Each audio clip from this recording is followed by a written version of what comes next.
بسم الله الرحمن الرحيم. السلام عليكم ورحمة الله وبركاته.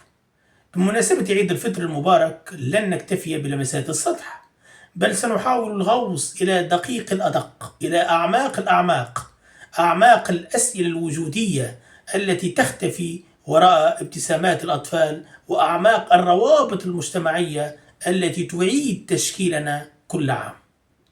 فلنبدأ من السؤال الفلسفي الذي يخترق الزمن: ماذا يعني أن نفرح بانتهاء الصوم؟ الصوم كما نعلم جميعا ليس مجرد امتناع عن المأكل والمشرب، بل هو تمرين وجودي على تجاوز الذات.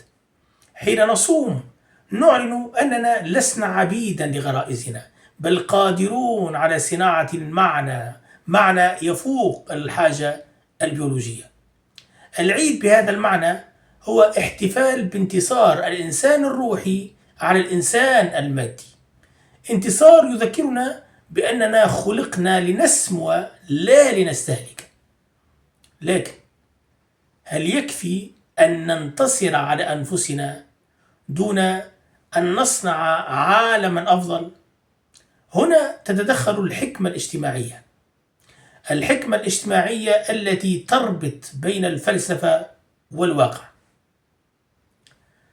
تأملوا معي، حين تقوم صلاة العيد تذوب الفروق في ساحات المساجد، وكأن الأرض تعلن رفضها للهرم الطبقي.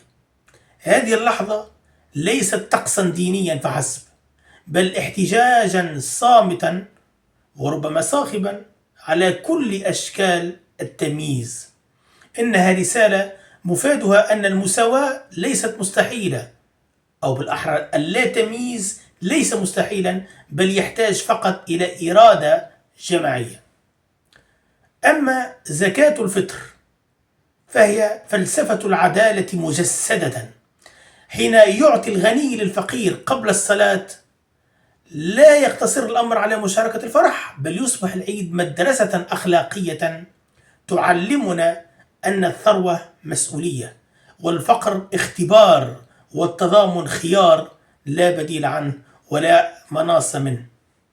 هنا يتحول العيد إلى عقد اجتماعي يعيد تعريف الجماعة ككيان يتنفس بالتعاطف لا بالأنانية.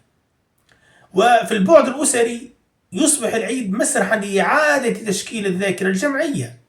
الموائد المشتركة ليست لتناول الطعام بل التئام الجروح، والزيارات ليست عادة بل طقس لاستعادة الهوية. حتى الخصومات تذوب في حضرة العيد، لأن المجتمع يدرك أن بقاءه مرهون بقدرته على تجديد روابطه، تماما كشجرة تجدد جذورها أو أوراقها كلما هبت عاصفة. لكن ماذا عن عيد الفطر؟ ماذا عن عيد الفطر في زمن صارت فيه الفرحة إيموجي أو سمايلات ولايكات ترسل بالواتساب أو الماسنجر، والزيارات أصبحت بثا مباشرا على الانستغرام؟ هنا العيد يواجه اختبارا وجوديا: هل يبقى فعلا مقاوما للاستهلاك والعزلة، أم يتحول إلى ذكرى تحكى؟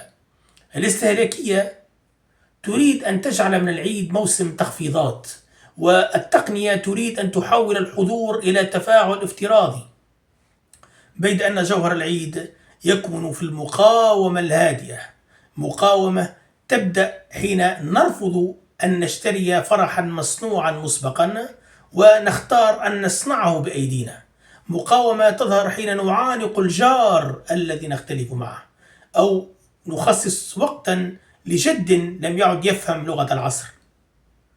قصار القول أحبتي، عيد الفطر ليس يوما عابرا، إنه مرآة تعكسنا كما نحن وكما نريد أن نكون.